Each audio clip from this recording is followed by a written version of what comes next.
آرام آرام داریم به پایان سال 2023 میلادی نزدیک می‌شویم. سالی پر از اتفاقات عجیب و غریب در صنعت خودروسازی. از اتفاقات خوبی مثل معرفی فیس لیفت جدید نیسان GT-R گرفته تا اتفاقاتی تلخ مانند خبر توقف تولید آودی R8 با منتشر شدن این ویدیو در چنل یوتیوب آودی. در سال 2023 کمپانی‌هایی بودند که به سود و درآمد بی‌سابقه دست یافتند و کمپانی‌هایی هم بودند که به شدت ضرر کردند. اما سوال اصلی اینجاست که کدام کمپانی‌ها بیشترین درآمد رو داشتند؟ پس به رادیو توربو خوش اومدید.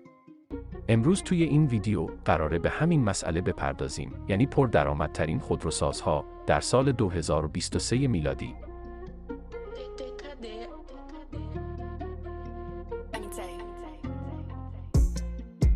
رتبه دهم. در رتبه دهم این لیست، کمپانی نیسان موتورز با درآمدی نزدیک به 75 میلیارد دلار قرار دارد. رتبه نهم، گروه BMW با درآمد 86 میلیارد دلاری خود در رتبه نهم این لیست قرار دارد.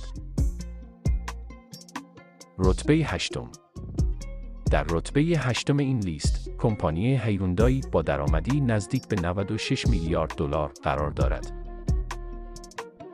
رتبه هفتم، کمپانی سایک موتورز با درآمد 114 میلیارد دلاری خود در رتبه هفتم این لیست قرار دارد. رتبه ششم.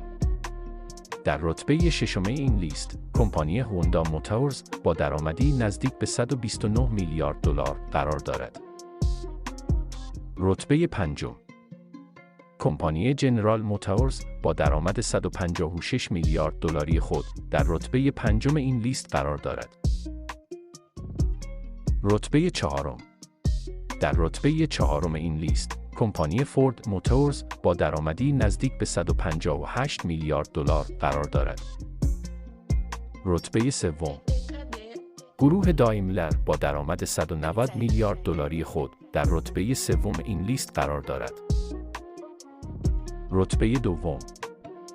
در رتبه دوم این لیست، کمپانی تویوتا با درآمدی نزدیک به 260 میلیارد دلار قرار دارد.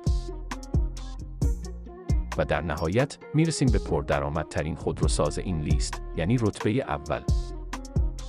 کمپانی فولکس واگن با درآمد 284 میلیارد دلاری خود در رتبه اول این لیست قرار دارد. امیدوارم که از این ویدیو خوشتون اومده باشه. خیلی ممنون میشم که در صورت امکان این ویدیو رو لایک کنید و کانال ما رو هم سابسکرایب کنید و زنگوله رو هم فعال کنید. و اگر دوست دارید به اینستاگراممون هم سر بزنید. در صورت داشتن نظر و انتقاد، لطفاً آن را در قسمت نظرات بنویسید. و تا درودی دیگر بدرود.